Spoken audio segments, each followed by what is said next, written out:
Bonjour et bienvenue dans le vignoble de Côte-Rôtie. Nous sommes dans un vignoble historique et prestigieux puisque le vignoble de Côte-Rôtie ne compte pas moins de 24 siècles d'histoire. Dans un des endroits bien évidemment les plus difficiles à travailler en France, tout en terrasse, en coteaux. C'est un vignoble qui à l'heure actuelle couvre une surface en production d'environ 265 hectares. Donc c'est à la fois important pour un vignoble de qualité et quand même bien modeste par rapport à l'ensemble des vignobles dans leur globalité. Nous produisons bien évidemment uniquement des grands vins rouges avec le cépage Syrah. Voilà, on dit souvent que Côte-Rôtie est le berceau de la Syrah. C'est avec nos voisins de l'Ermitage le secteur de production où la Syrah a toujours été reine.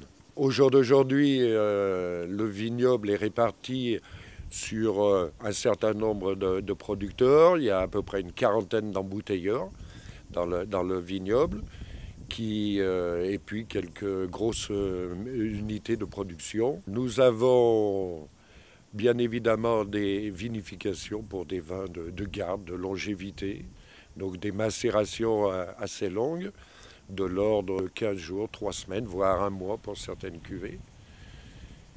Il y a une particularité dans le vignoble dont tout le monde parle fréquemment, c'est la côte brune et la côte blonde.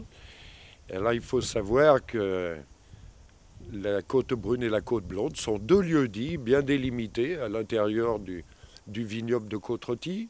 Cela remonte à la légende qui veut qu'un des seigneurs d'Ampuis avait deux magnifiques filles, bien évidemment, une brune et une blonde. Et il donna un de ses meilleurs coteaux à la brune et un de ses meilleurs coteaux à la blonde. Et c'est depuis que nous avons la côte brune et la côte blonde.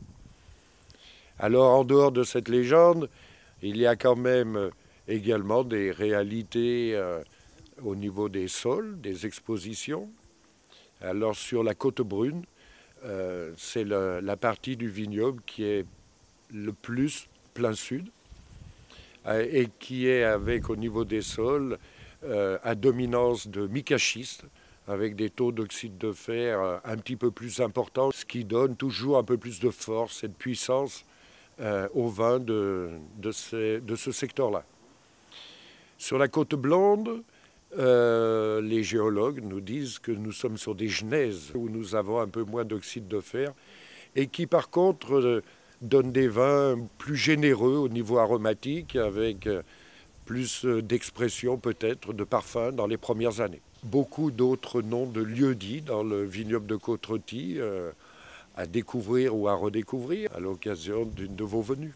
Les noms célèbres, la Landonne, la Vialière, le coteau du Combar et puis bien d'autres. Vous pourrez retrouver un certain nombre de ces informations sur le site internet www.côterôtie.com qui vous renverra également vers les liens qui vont à chacun des vignerons, des viticulteurs de l'appellation et des maisons qui commercialisent nos produits. Voilà, c'est tout. À la vôtre.